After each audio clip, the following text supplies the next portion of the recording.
derajatnya di bawah saya minta waktu untuk menyampaikan beberapa hal yang fundamental tentang perekonomian kita.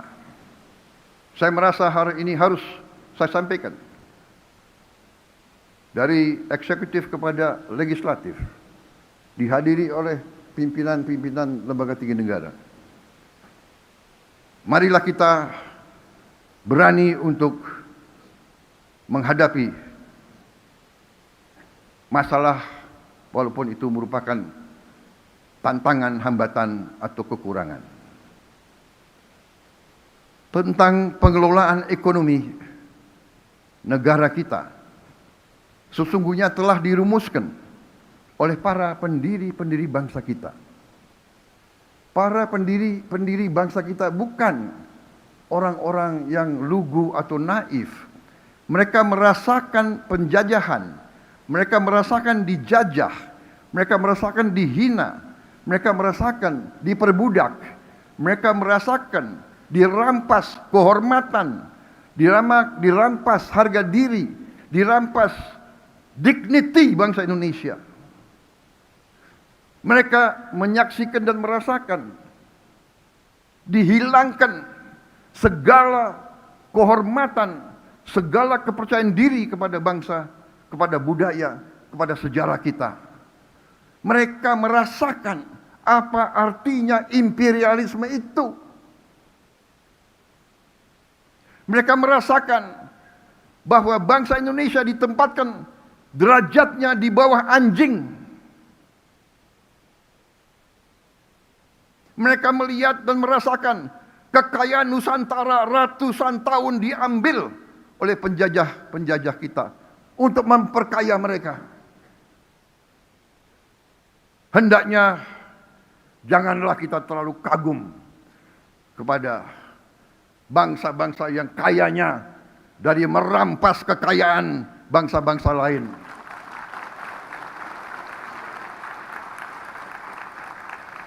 Janganlah kita rendah diri.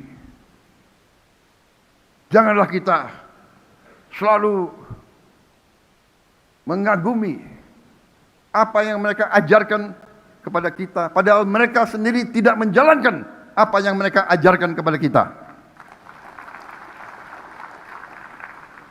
Saya tidak mengajak kita untuk membenci siapapun.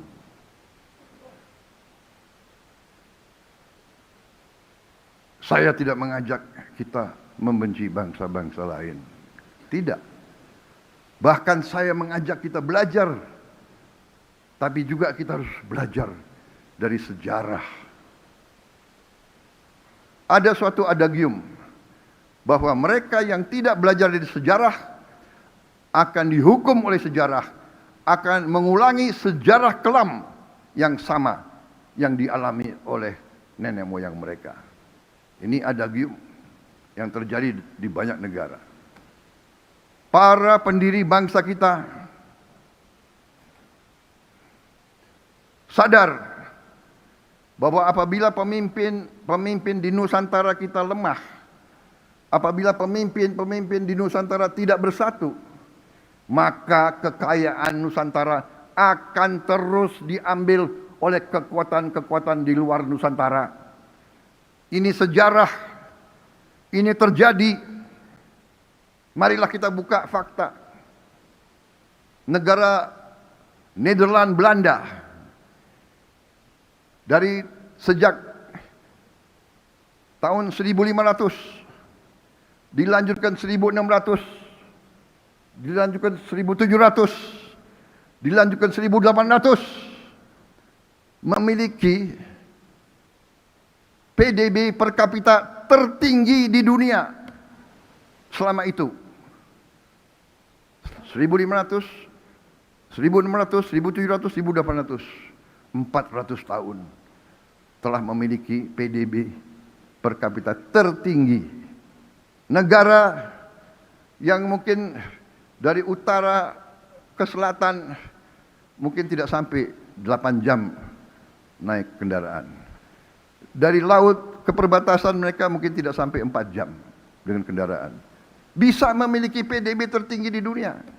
Kenapa? Karena mereka menguasai Nusantara kita. Mereka menguasai wilayah yang sekarang adalah Republik Indonesia. Saudara-saudara sekalian. Karena itu, para pendiri bangsa kita, dipimpin oleh Bung Karno, Bung Hatta, Bung Syahrir, dan mereka-mereka yang menyusun Pancasila dan Undang-Undang Dasar kita. Undang-Undang Dasar 1945. Mereka telah menetapkan cetak biru perekonomian bangsa kita. Cetak biru itu dituangkan dalam pasal 33 Undang-Undang Dasar 1945. Pasal 33 dengan jelas menjabarkan sistem perekonomian yang harusnya kita jalankan sebagai bangsa. Dan saya ingin tegaskan hari ini,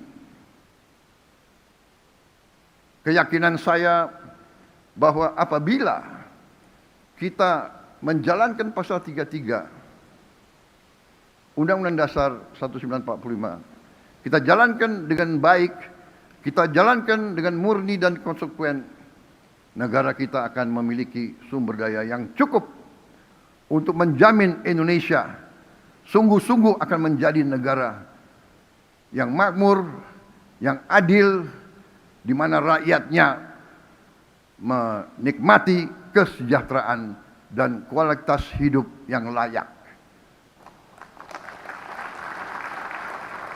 Rakyat kita tidak bermimpi untuk mengalami kehidupan yang kaya raya, tapi mereka bermimpi untuk bisa hidup dengan layak, dengan baik. Mereka bermimpi bisa makan dengan baik tiap hari, bisa memberi susu untuk anak-anaknya, bisa mencari obat bila mana anak mereka sakit atau bapak mereka sakit. Mereka bermimpi bisa punya rumah yang layak. Mereka bermimpi bisa melihat anaknya berangkat sekolah dengan sehat. Mereka bermimpi bahwa orang tuanya bisa dapat pekerjaan yang baik dengan pendapatan yang cukup. Itu adalah mimpi dan harapan rakyat kita. Saudara-saudara sekalian, setelah saya evaluasi, setelah saya melihat angka-angka, setelah saya melihat sungguh betapa besarnya kekayaan kita, saya semakin yakin bahwa menjalankan Undang-Undang Dasar 1945 ini haruslah menjadi tanggung jawab kita semua. Kita tentu ingin masa depan yang lebih baik untuk rakyat kita. Untuk itu